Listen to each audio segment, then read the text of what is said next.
Manipur Laingakna, Lamdam Sigi Mahi Masingi Kanglonda, Ahongba Awunba Kaya Puraktuna, Malemgi Chaukatlaba Laipa Kayana, Karamba Chaukatpa Fava Maikaida, Chatlibage Haiban Nainaduna, Aikoigi Tungi Mirol Simbu, He Namasak Tokpa, Mating Laiba, Mirol Ama, Oinabagi, Amatangai Lambidi, Aikoigi Hogalakliba Mahairoi Simbu, Matik Chava, Afaba Mahai Masin, Mapung Fana Fangan Bani, Haibagi Pandamda.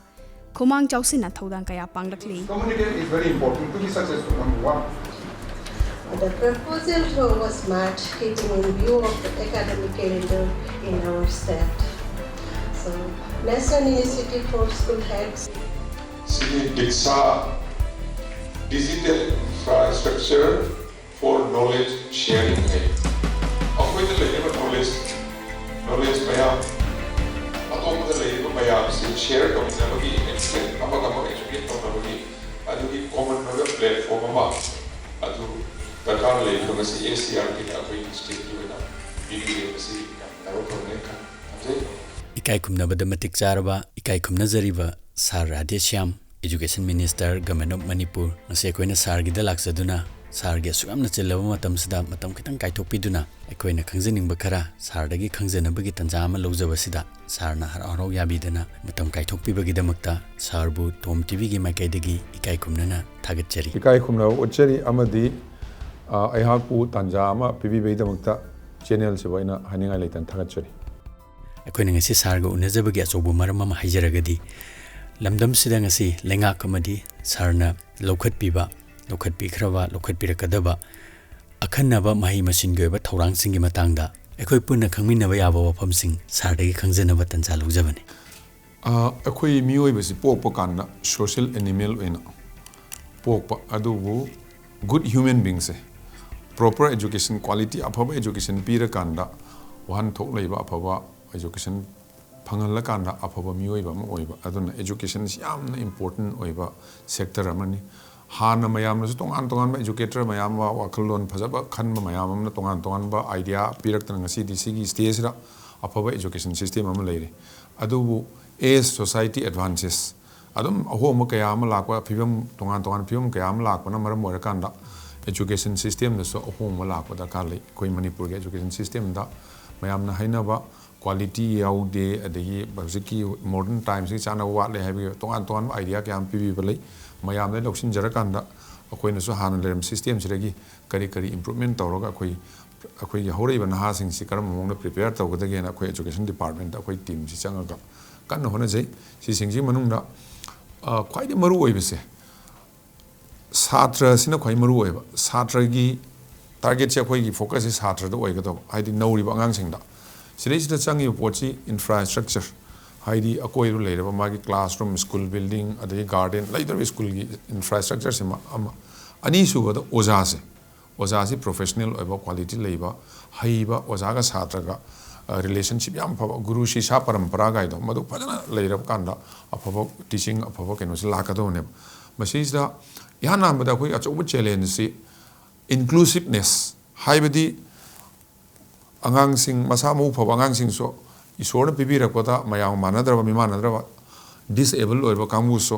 लाइरबो कांगुसो अथापदा लेबसो अनकपदा लेबसो मयामसो लोइनम अमत्त लेपतना याहोन मंगम बतारदी inclusive ओइबा अजुगी पानमसिमा तमंगमदब कयाम school लेतबि संगमदब कयाम लाइरब ngमदब अदुगुम कयाम सियोरिबा Asima अखोई challenge अनि सुबद अखोई target तौजरिसि enrolment school न Ming चनबि चांगसिम हंथरको like तमनिंग खरा तमम drop out लेबा खोटपा सिमा अनि सुबद अहुम सुबद quality हाइदि तंबीर पोची अखोई अफब मी अमा meaningful life अमा अदु ओहन थोक लेबा अर्थ थोकपा पुंसी म लेन बे दंग सेम साना बे दंग अदु क्वालिटी दु याव यावदब्रा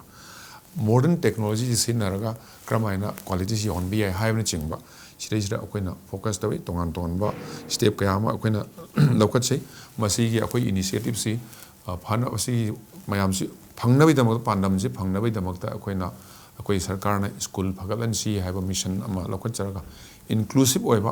होलिस्टिक ओइबा अपुनबा ओजेके हाइरे मयामसि लोइनि यावबा छात्रगा ओजागे रिलेशन फगलनबा अरि ओजासिंग प्रोफेशनल ओहनबा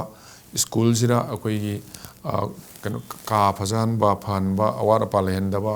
डेस्क बेंच अदगी लर्निंग एनवायरनमेंट लेनबा गार्डन याहोनबा अतै एक्टिविटीज में यावबा दो इंक्लूसिव ओइबा अदुगुंबा ꯀꯩꯅꯣꯝꯃ ꯑꯩꯈꯣꯏꯅ ꯁꯦꯝ ꯁꯥꯗꯅ ꯑꯩꯈꯣꯏ ꯀꯟꯅ ꯄꯥꯏꯈꯠꯆꯔꯤ ꯂꯥꯏꯕꯛ ꯊꯤꯕ ꯍꯥꯏꯒꯗ꯭ꯔꯥ ꯑꯅꯧꯕ ꯂꯧꯁꯤꯡꯒꯤ ꯃꯥꯌꯣꯟ ꯊꯤꯍꯟꯕ ꯍꯥꯏꯒꯗ꯭ꯔꯥ ꯏꯈꯪ ꯈꯪꯍꯧꯗꯅ ꯃꯥꯂꯦꯝ ꯁꯤꯟꯕ ꯊꯨꯡꯅ ꯁꯟꯗꯣꯔꯛꯈꯤꯕ ꯀꯣꯚꯤꯗ-19ꯅ ꯂꯝꯗꯝ ꯑꯁꯤꯗꯁꯨ ꯆꯩꯊꯦꯡ ꯄꯤꯔꯕꯗ ꯂꯦꯁꯥꯡ ꯁꯤꯠꯅ ꯆꯠꯊꯒꯗꯧꯕ ꯊꯧꯔꯥꯡ ꯀꯌꯥꯗ ꯑꯄꯟꯕ ꯈꯔꯗꯤ ꯂꯥꯛꯈꯤ ꯑꯗꯨꯕꯨ ꯀꯥꯡꯂꯣꯟꯒꯤ ꯃꯥꯏꯀꯩꯗ ꯑꯅꯧꯕ ꯃꯌꯣꯟ ꯍꯥꯞꯆꯤꯟꯗꯨꯅ ꯀꯝꯗꯧꯅ ꯑꯩꯈꯣꯏꯒꯤ ꯃꯍꯩꯔꯣꯏꯁꯤꯡꯕꯨ ꯃꯅꯤꯡ ꯍꯟꯊꯍꯟꯗꯕ ꯈꯣꯡꯊꯥꯡꯁꯤꯡꯗ ꯈꯨꯃꯥꯡ ꯆꯥꯎꯁꯤꯟꯍꯟꯒꯗꯒꯦ ꯍꯥꯏꯕꯒꯤ ꯀꯣꯛ ꯆꯨꯡꯁꯤꯟꯅꯗꯨꯅ ꯃꯈꯥ ꯇꯥꯕ ꯀꯥꯡꯂꯣꯟꯁꯤꯡ ꯆꯠꯅꯕ ꯍꯧꯈꯤ ꯊꯧꯗꯥꯡꯁꯤꯡ ꯑꯁꯤꯒꯤꯗꯃꯛꯇ ꯏꯀꯥꯏ ꯈꯨꯝꯅꯖꯔꯤꯕ ꯂꯝꯗꯝꯁꯤꯒꯤ ꯏꯖꯨꯀꯦꯁꯟ ꯃꯤꯅꯤꯁꯇꯔ ꯇꯤ.ꯍꯩꯆ. ꯔꯥꯙꯦꯁ꯭ꯌꯥꯝ ꯑꯃꯗꯤ ꯃꯤꯅꯤꯁꯇꯔꯒꯤ ꯂꯤꯆꯤꯡ ꯃꯈꯥꯗ ꯈꯨꯠꯁꯝꯅꯅ ꯆꯠꯃꯤꯟꯅꯔꯤꯕ ꯃꯔꯤ ꯂꯩꯅꯕ ꯏꯀꯥꯏ ꯈꯨꯝꯅꯖꯔꯤꯕ ꯊꯧꯃꯤ ꯀꯌꯥꯅ ꯉꯁꯤꯗꯤ ꯂꯝꯗꯝꯁꯤꯒꯤ ꯃꯍꯩ ꯀꯥꯡꯂꯣꯟꯗ ꯃꯅꯤꯡ ꯍꯟꯊꯕ ꯌꯥꯔꯣꯏ ꯍꯦꯟꯅ ꯃꯥꯏ ꯄꯥꯛꯄ ꯃꯥꯏꯀꯩꯗ ꯆꯪꯁꯤꯟꯃꯤꯟꯅꯒꯅꯤ ꯍꯥꯏꯅ ꯀꯟꯅ ꯍꯣꯠꯅꯕꯤꯔꯤ ꯑꯗꯨꯒꯨꯝꯕ ꯐꯤꯕꯝ ꯂꯩꯔꯀꯥꯟꯗ ꯍꯧꯖꯤꯛꯇꯤ ꯑꯃꯨꯛ ꯁꯥꯇ꯭ꯔꯁꯨ ꯃꯤꯊꯥꯏ ꯀꯥꯔꯛꯇ꯭ꯔꯕ ꯑꯣꯖꯥꯁꯨ ꯀꯥꯔꯛꯇꯕ ꯇꯥꯔꯒꯗꯤ ꯑꯗꯨ ꯑꯣꯏꯔꯒꯗꯤ ꯑꯩꯈꯣꯏꯅ ꯉꯁꯤ ꯁꯦꯝꯗꯨꯅ ꯄꯣꯠ ꯃꯌꯥꯝꯁꯤ whether we will be able to achieve our goals whether we will achieve our purpose ꯁꯤ ꯃꯨꯟꯅ ꯈꯟꯅꯕꯤꯔꯀꯥꯟꯗ ꯑꯗꯨꯅ how should we motivate our teachers ꯑꯣꯖꯥꯁꯤꯡꯁꯦ ꯀꯔꯝꯍꯥꯏꯅ motivate ꯇꯧꯒꯅꯤ ꯑꯉꯥꯡꯁꯤꯡꯁꯦ ꯀꯔꯝꯍꯥꯏꯅ fullest class ꯀꯔꯝꯍꯥꯏꯅ ꯇꯧꯒꯅꯤ ꯌꯥꯝ ꯅꯨꯡꯉꯥꯏꯖꯩ ꯁꯥꯔ ꯑꯗ ꯍꯧꯖꯤꯛꯁꯦ ꯑꯩꯈꯣꯏꯅ ꯂꯣꯛꯗꯥꯎꯟꯁꯤꯅ ꯃꯔꯝ ꯑꯣꯏꯔꯒ ꯁꯤꯒꯤ ꯃꯇꯥꯡꯗ ꯂꯧꯈꯠꯄ ꯑꯈꯟꯅꯕ ꯊꯧꯔꯥꯡꯁꯤꯡꯒꯤ ꯃꯅꯨꯡ ꯑꯣꯏꯕꯤꯔꯝꯕ ꯌꯥꯏꯅ ꯈꯟꯖꯩ ꯂꯔꯅꯤꯡꯒꯤ ꯈꯨꯗꯣꯡꯆꯥꯕ ꯈꯔ ꯑꯩꯈꯣꯏꯅ ꯃꯍꯩꯔꯣꯏꯁꯤꯡꯗ ꯐꯪꯍꯟꯕꯤꯕꯒꯤ ꯃꯃꯤ ꯈꯔ ꯎꯖꯔꯤꯕꯁꯦ ꯁꯤꯁꯤ ꯁꯨꯞꯅꯒꯤ ꯑꯩꯈꯣꯏꯒꯤ ꯂꯣꯛꯗꯥꯎꯟ ꯃꯅꯨꯡꯁꯤ ꯈꯛꯇꯒꯤ ꯑꯣꯏꯕꯤꯒꯗꯧꯔꯤꯕ꯭ꯔꯥ ꯅꯠꯇ꯭ꯔꯒꯅ ꯃꯁꯤꯒꯤ ꯈꯨꯗꯣꯡꯆꯥꯕꯁꯦ ꯃꯈꯥ ꯇꯥꯅ ꯃꯍꯩꯔꯣꯏꯁꯤꯡꯗ ꯑꯗꯨꯝ ꯂꯤꯁꯥꯡ ꯁꯤꯠꯅ ꯐꯪꯍꯟꯕꯤꯒꯦ ꯀꯥꯏꯅ ꯃꯗꯨꯒꯤ ꯊꯧꯔꯥꯡꯒꯗꯤ ꯂꯩꯕꯤꯕ꯭ꯔꯥ ꯁꯥꯔ ꯃꯁꯤ ꯍꯟꯗꯛꯀꯤ ꯀꯣꯔꯣꯅꯥ ꯂꯥꯛꯄꯁꯦ ꯑꯁꯤ ꯌꯥꯝꯅ ꯂꯥꯏꯕꯛ ꯊꯤꯅꯤꯡꯉꯥꯏꯗꯤ ꯑꯣꯏ ꯑꯃꯔꯣꯝꯗ ꯑꯩꯈꯣꯏꯅ ꯄꯣꯖꯤꯇꯤꯚ ꯑꯣꯏꯅ ꯌꯦꯡꯕ ꯇꯥꯔꯗꯤ ꯏꯠꯁ ꯑꯦ ꯕꯨꯟ ꯏꯟ ꯗꯤꯁꯒꯥꯏꯁ ꯍꯥꯏꯇꯥꯏ ꯍꯥꯏꯕ ꯑꯥꯔꯊꯗꯤ ꯄ꯭ꯔꯣꯕ꯭ꯂꯦꯝ ꯃꯌꯥꯝꯁꯤ ꯃꯇꯨꯡꯗ ꯂꯥꯛꯄ ꯀꯥꯟꯗ ꯀꯔꯝꯍꯥꯏꯅ ꯊꯦꯡꯅꯒꯗꯒꯦ ꯍꯥꯏꯅ ꯑꯩꯈꯣꯏꯅ ꯄ꯭ꯔꯤꯄꯦꯌꯔ ꯇꯧꯕꯒꯤ ꯇꯥꯟꯖꯥ ꯑꯃ ꯑꯩꯈꯣꯏꯗ ꯌꯥꯎꯍꯟꯈ꯭ꯔꯦꯕ ꯑꯩꯈꯣꯏꯅ ꯂꯥꯏꯔꯤꯛ ꯇꯝꯕꯗꯁꯨ ꯑꯉꯥꯡꯁꯤꯡꯗ ꯌꯥꯝ ꯃꯔꯨ ꯑꯣꯏꯔꯤꯁꯦ ꯑꯁꯤ ꯑꯩꯈꯣꯏ ꯀ꯭ꯌꯨꯔꯣꯁꯤꯇꯤ ꯈꯪꯅꯤꯡꯕꯒꯤ ꯐꯥꯎꯍꯟꯕ what is happening why it is happening how it is happening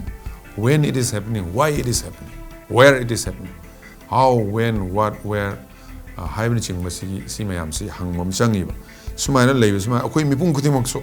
ꯑꯩꯈꯣꯏ ꯂꯣꯏꯅꯃꯛ ꯂꯩꯔꯤꯕ ꯃꯅꯤꯄꯨꯔꯗ ꯂꯩꯔꯤꯕ ꯄ꯭ꯔꯤꯊꯤꯕꯤꯗ ꯂꯩꯕ ꯃꯤ ꯈꯨꯗꯤꯡꯃꯛ ꯃꯁꯤ ꯋꯥꯈꯜ ꯈꯜꯍꯟꯕꯒꯤ ꯑꯃ ꯂꯩꯔꯤꯕ ꯑꯃꯔꯣꯝꯗ ꯀ꯭ꯔꯤꯌꯦꯇꯤꯚ ꯍꯥꯏꯕꯁꯨ ꯌꯥꯏꯀꯣ ꯈꯜꯍꯜꯂꯕꯅꯤꯅ ꯑꯩꯈꯣꯏꯗ ꯃꯗꯨ ꯈꯜꯂꯀꯥꯟꯗ ꯀ꯭ꯌꯨꯔꯤꯌꯁ ꯑꯣꯏꯔꯒꯗꯤ ꯏꯒꯅꯥꯏꯠ ꯇꯧꯔꯦ ꯑꯩꯈꯣꯏꯗ ꯏꯒꯅꯥꯏꯠ ꯇꯧꯔꯗꯤ ꯑꯩꯈꯣꯏꯗ ꯃꯩ ꯆꯨꯕ ꯍꯥꯏꯅ ꯃꯩꯇꯩꯂꯣꯟꯗ ꯑꯗꯒꯤ ꯑꯍꯣꯡꯕ ꯑꯃ ꯂꯥꯛꯑꯦ ꯑꯍꯣꯡꯕꯁꯤ ꯀꯩꯅꯣ ꯀꯣꯔꯣꯅꯥꯒꯨꯝꯕ ꯁꯤꯆꯨꯋꯦꯁꯟ ꯂꯥꯛꯀꯥꯟꯗ ꯀꯔꯝꯍꯥꯏꯅ ꯊꯦꯡꯅꯒꯗꯒꯦ ꯍꯥꯏꯕ ꯑꯍꯣꯡꯕ ꯑꯃ ꯄꯨꯔꯛꯄꯒꯤ ꯇꯥꯟꯖꯥ ꯑꯃ ꯂꯩꯕ ꯑꯗꯨꯅ ꯑꯩꯈꯣꯏꯅ ꯍꯟꯗꯛꯀꯤ ꯁꯤꯗ ꯇꯣꯉꯥꯟ ꯇꯣꯉꯥꯟꯕ ꯀꯣꯃꯤꯛ ꯇꯦꯛꯁꯕꯨꯛ ꯇꯦꯛꯁꯕꯨꯛ ꯍꯥꯏꯅ ꯍꯥꯏꯕ ꯑꯥꯔꯊꯗꯤ ꯏꯂꯦꯛꯇ꯭ꯔꯣꯅꯤꯀꯦꯜꯂꯤ ꯑꯦꯕꯥꯏꯂꯦꯕꯜ ꯑꯣꯏꯕ ꯂꯥꯏꯔꯤꯛꯁꯤꯗ ꯍꯥꯔꯗ ꯀꯣꯄꯤ ꯑꯣꯏꯅ ꯅꯠꯇꯕ ꯏꯂꯦꯛꯇ꯭ꯔꯣꯅꯤꯛ ꯑꯣꯏꯅ ꯂꯩꯕ ꯋꯦꯕꯁꯥꯏꯠꯇ ꯑꯗꯒꯤ ꯌꯨꯇ꯭ꯌꯨꯕꯇ ꯑꯗꯨꯗ ꯑꯦꯕꯥꯏꯂꯦꯕꯜ ꯑꯣꯏꯔꯒ ꯂꯩꯕ ꯑꯗꯨꯒꯤ ꯑꯩꯈꯣꯏ ꯁꯦꯝꯕ ꯍꯧꯔꯦ ꯑꯗꯒꯤ ꯑꯇꯣꯞꯄ video classes then audio classes ꯔꯦꯗꯤꯑꯣꯗ ꯑꯣꯜ ꯏꯟꯗꯤꯌꯥ ꯔꯦꯗꯤꯑꯣꯗ ꯍꯥꯏꯔꯤꯕ ꯄꯣꯠꯁꯤꯡꯁꯤ ꯑꯗꯨꯝ ꯋꯦꯕꯁꯥꯏꯠꯇ ꯂꯩ ꯄ꯭ꯔꯖꯦꯟ ꯇꯧꯔ ꯂꯩꯕꯅꯤꯅ ꯑꯉꯥꯡꯁꯤꯡꯗꯨꯅ ꯀꯔꯤꯒꯨꯝꯕ ꯀꯥꯟꯗ ꯍꯧꯖꯤꯛꯀꯤ ꯑꯣꯏꯅ ꯁꯤꯖꯤꯟꯅꯔꯦ ꯑꯗꯨꯕꯨ ꯑꯇꯩ ꯃꯇꯝꯗ ꯔꯤꯐꯔ ꯇꯧꯅꯤꯡꯕ ꯌꯦꯡꯅꯤꯡꯉꯒꯗꯤ ꯍꯦꯛꯇ ꯗꯥꯎꯟꯂꯣꯗ ꯇꯧꯔ ꯆꯪꯉꯒ ꯃꯅꯨꯡ ꯆꯪꯉ ꯌꯦꯡꯕ ꯌꯥꯕꯅ ꯔꯤꯐꯔꯦꯟꯁ ꯑꯣꯏꯅ ꯂꯩꯕꯅꯤ나 ꯃꯁꯤ ꯇꯨꯡꯗꯁꯨ ꯍꯧꯖꯤꯛ ꯈꯛꯇꯩ ꯅꯠꯇꯕ ꯇꯨꯡꯗꯁꯨ ꯌꯥꯝ ꯀꯥꯟꯅꯕ ꯄꯤꯒꯅꯤ ꯑꯗꯨꯒ ꯁꯤꯒꯨꯝꯕ ꯑꯩꯈꯣꯏ ꯇꯣꯉꯥꯟꯕ ꯀꯌꯥ ꯑꯃ ꯑꯦꯛꯁꯄꯔꯠ ꯃꯌꯥꯝ ꯇꯥꯟꯅꯔꯀꯥꯟꯗ ꯑꯉꯥꯡꯁꯤꯡꯒꯤ ꯂꯔꯅꯤꯡ ꯑꯦꯟ ꯇꯤꯆꯤꯡ ꯑꯦꯟ ꯂꯔꯅꯤꯡꯁꯦ maximum learning happens in a very araiba simple way da ado yam impact laino impactive way by the kano leina result phajaba pihanba phol phajana phanganba adu mongna tongnaba akoi mayam sem sajari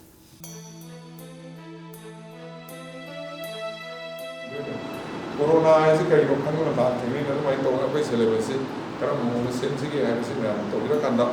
koi angang sing that in future also kari hape ama kari to ya if possible out of the syllabus akoi absenteeism oja singi motivate tawise karamai tawa how can we drive them motivate them हिरमसिगी मतांगदसु सारबो खैगी माइकाइदेगी थागतचरी अदुगा अतोप माइकाइदेगी सारबो थागतपिरपगी पाउ लेजै थेंगनजै अदुगा अमना sir सिगा हाइफेट मरी लेनना ngasiदगी चाहि खरगी ममांगदगी बुदि मसिगी इनोट से कोई लमदमसदा लाखरे हाबदि robotic की इनोट हाइतारे अंगांसिंग माहिरोइसिंग दा लाइबा सुगुम्बा कोन उरिबा खर थेंगनरिबसे सिगी मतांगदा कोई माहि कांगलोन सिदा पिइङैदगी अंगांसिना नौरिङैदगी माना पामजबा हिरमसिंगदुदा चच्चबगी मफम अमखक सारोगी माइकेदगी मदुमा सिनबीबगागदि लैरबरा नत्रगना लैत्रगना सिनबीबगी थौरांगा तोबिगे काना खनबीबा लैबीब्रा सेंगना हाइजरकांदा हुजुकी अंगांसिंग सिगुम्बदा थवाइ यावबा हाइदि रोबोटिक खक्की नतना हिरम कयादा मागी मही मसिन तंबगी हिरम सिदा अखोइना चुमनगी लाइरिक सिदा सिलेबस से सिदैना सिबो ओइगदबनी गाना मोइदा बाउंड तौसलगा थंबा सिंgai तमदबा यादे गाना थंबा सिगी मोंग कांगलोन सिगी खितंग होंदोक होंजिन तौरकांदा अतोपा चौखटपा लेबाक सिंगगा तौनरिबा सिगी मोंग सिदा हाइजरिबा सर सुमाइना सथबिगे काइना खनबिबा लेबेब्रा अनि मा पा सिंगनागादी अस आई इचासे पिङेदेगी सिगी माना पामजरिबा सिगी लाइन सिदा चलम तारगादी हुजिकसे मा थाक्सा आ योरदबनी अंतरगा मसानासु हुजिति मतम थेंगमले मतम सोंदरे गाना मोदा तक्सी सोंजबा अदुमबसु खोइना दुम खरा थेंगनाजै सर अना सिगी मतंगदा अखन्नना सिगुम हिरम सिगी ओइना माहि तंफमगादी थौरंग तोबिबगादी लेबिरबरा yes हुजिक अखोइ याम कन्ना हुजिकी वर्ल्ड से हुजिकी मतम से अखोइ पृथ्वी से टेक्नोलॉजी की वर्ल्ड है एज ऑफ टेक्नोलॉजी है टेक्नोलॉजी याउद्रगदी अखोइ हिंगबद वारगदम बट टेक्नोलॉजी न पुल सब्स्टिट्यूट तौबदी यादम अदु वर्ल्ड अमा लेरकपसिदा अखोइ हुजिकी हाइबिरिबा रोबोटिक्स कुंबा अदि इनोवेशन दा इनोवेटिव ओइबा आइडिया दा एंगेज तौबा अंगांसिंग तौहमसिम दरकार ले angang khudimak they are all talented every children is gifted akoi parents amoin oja amoin akoi na khangodob se akoi classroom leba imung manung leiba angang sing se they are all Thomas Alva Edisons they are Isaac Newtons they are Albert Einsteins lo yaur leba the only thing is as a guardian as a parent as a teacher moi akoi na moi si creative ohen ba innovative ohen mangam labra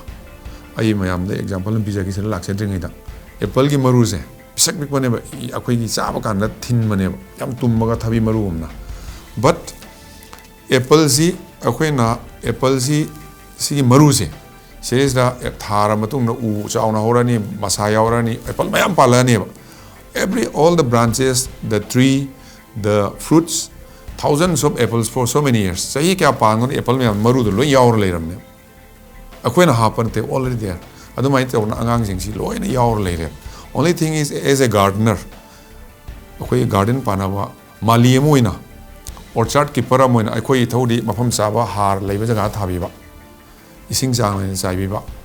adigi tin kang cha dana ma hatana ba kanu senabiba samal khajil le panmi si chawhanba aduga adu palang adumai tawna akoi oja sing akoi mama pa sing ne pressure ka thang piba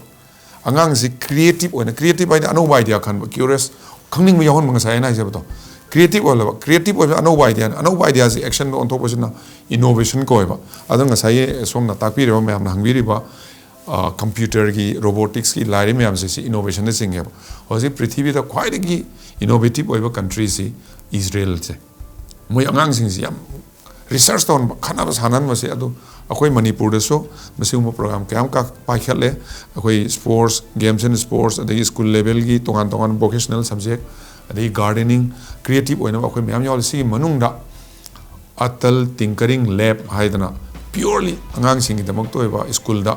अखोई हुजि के हारेबा robotics की करी की अदगी mechanical technology किसु मैम साना खोनादना लेहनबगी अदु मी लैब यांखई प्राइवेट स्कूल याउना गवर्नमेंट स्कूल दा गवर्नमेंट ऑफ इंडिया ने पिरखरे and it is अखोई लोइनमकी ओजा सिंग पेरेंट्स सिंग गार्जियन अखोई इथौनि मदुदि अंगांग सिंग से टू थिंक अदम पावर ऑफ थिंकिंग से यूज तो होनबा सी दरकार लई अदन मार्क फंगनबि दमता लमजेन चेलन बदो मदु टोपिरगा why it is happening what is happening how it is happening हाइबसे अंगांग सिंग क्यूरियोसिटी याहोनबा तौबिबसे अखोई कोनाउकी इथौनि नै थमसकी सारना पाइखत पिगेना खनबिबा कया अदगी ममा पासिंगना मसा सिंगी दमकता ओइहन्निंगबा कया सिगुमसे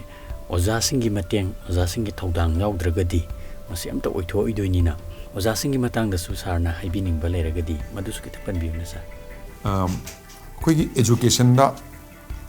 ख्वाइदि मरु ओइबसे ओजा सि याम मरु ओइबा अदुगा फर्स्ट आहानबा अंगांग अमगी लाइफ ता मिओइबा मे लाइफ ता आहान ओजा सि कनानो है कांदा पेरेंट ने first learning happens in the family आहानबा तंबसे असि युमदगी हौवे अदना युमगी आहलमनसि ओजानी अदुगो ओजासु ओजानी अखोइगी थाइना ममांगैदा गुरुकुल सिस्टम हैना अमा लेरमि गुरुकुल सिस्टम है अखोइ मतमदसो ओजाना अंगांग सियाम नुंसिना तौबिबा अदो ओजासि नॉलेज का स्किल खत पीबा नते नाउ इन मॉडर्न टाइम्स अखोइना उरिसि ओजासि ला तामगा नॉलेज का पीबा स्किल का पीबा दने अदुरी हेन रिपोर्ट अम लेरबा अदुदी इंपोर्टेंट ओइदेबा अदुदी अखोइन anywhere we can go through books we can refer to the अखोई मोबाइल यूट्यूब चंग थीब याय बट इंपोर्टेंट होइबा अदुना सब्स्टिट्यूट तौब यादव पोट खरा यावरे ओजा अमदा मदुदी करिनो हाय कांदा पोट अहुम यावै ओजा अमदा ओजा सी नॉट ओनली टीचिंग प्रोफेशन दु खक्तने ही और she is an institution in herself and himself मा मसामक सी स्कूल अमु ओइगदो तमुदो पोट अहुम यावै हान बदा आचार है अखोई संस्कृत हिंदी आचार है बने अखोई इंग्लिश तारे कंडक्ट मिंगोन क्रमायना मी अमा लाको सिचुएशन अमा थोरकपदा खुदोम थिबन थेना काना क्रमाय बिहेव तवे क्रमाय हैंडल तवे हैबदो ओजा अमना मी अमन हैंडल तवे दो ओजा दो तवगदो ओजा अंगांग सिदा तंबी बनते छात्रसनी स्कूल दरा इमुंग दरा ओजा दो तवदरगी अदुम मथन ऑटोमेटिक तमगदो अनि सुबदा विचार अखोन मयाम ने यानी मी अनि खनर कान विचार तव स्कूल अंगांग खनर कान ओजा न विचार तवबियो विचार है वाही हम लेको विचार है इसने कहीं है करना वाखलोन है आइडियोलॉजी है ओजा से कर्म वाखलोन चेन ओजानो धर्म लेबा अफब तौबा मयांग मतेंग पांगनिंगबा समाज की खनबा लेतलारा मिनुंगसी खनबा अदु वाखलोन याव ओजारा अदुई पोतु ओजादन तौबदा अंगांग असोन वंगांग अमदा हेक्ता हेना तापीबा तुबा मी हम लोखलकपा पेंशन लेतरे पेंशन लेरा पीबा अदई कनोम तौबा काना माफी मरोल सेनो मनप चोरे तैथोकपीबा नुंसीने तौगंबा मसी पोची अंगांग सिंगनो ओजादन लोई उदोरिमने ओजासिर उरीबा ओजानो तंबीब नतेको ओजादरे अंगांग सिंगना अदुम येंगबदा मंगोने अदुम रोल मॉडल लोइन तंगदम अनिसु अहुम सुबदा व्यवहार डिसिप्लिन थक्सी कासी आई थक्तोंग क्रमायना करम वाखलोन करम लिचकनी आई ओजार कमायन थक्सी कासी करम व्यवहार तौगनी आई इमानब कमाय लोइनगनी आई इखाताब कमाय लोइनगनी ओजा नुपीद कमाय लोइनगनी लायरब मीमद कमाय येंगनी हाय जे थक्सी कासी मैम से सी व्यवहार कवै सी पोची अंगांग सिंगसे तंबीब नतब लाइक ओइन तमने मार्क फंगबैन चटले ओजा न तोरको थक्सी कासी ओजा रे मागी प्रिंसिपल हे प्रिंसिपल चा कान हौगल ओजा प्रिंसिपल सोम लंचिन बियो हायबा अंगांग ते इबो नंगा हौगल फसा फसा नंगांग सिंगबै थक्सी कासी से सी उरगा दम तम ऑटोमेटिक लम तम गदम अदन अंगांग पी ngaiदगी सही ट्रान फौ सही अमदे अदुम लाकांदा मसी तम्मा कान यावगदम अदन ओजा अमना याम इंपोर्टेंट होइसे अखोई व्हाटएवर वी आर टुडे अखोई ngasi ओजा सिंगना इमाय पान तमिरकपदने अदन अखोइना करम स्कूल तमकने करम इमुंग ले हरकने यमो हाइन बैकग्राउंड येंगेसे हुसी पोट अहुम सिगने आचार विचार व्यवहार कंडक्ट अदगी आइडियोलॉजी एंड कनो डिसिप्लिन कर्ट्स सी अहुम याव दरकार लेब अदन ओजा सिंग दाइन अपील तौजनिंगसे ओजा खुदिमक्ता ममा पा खुदिमक्ता अफब अंगांग ओइन शेरगे दो खोय अंगांग लाइ लाइसु फबदि याम थोखरे बट अखोई समाज डिसिप्लिन लेबा वाखलोन चुम्बा अफब तौरपा अंगांग सिंगदि याम तांगे मसी यावदबगिने मसी यावन बसे अखोई एजुकेशन द मसी सुचोय छोय ओजा खुदिमन मसी की पोट अहुम जी कौबिदना अंगांग सिंगदा तमना ओजा सिंग रोल मॉडल ओइना तौबियो हाइन आई हाइजगे इवन स्कूल न होजी अखोई अंगांग ओइना ओजा उबदा खुरममे होजी खुरमने कइना कना ओजा अम ओइना लागदी अखोई मतम ओजा के फैजोम पुजा सेलकपा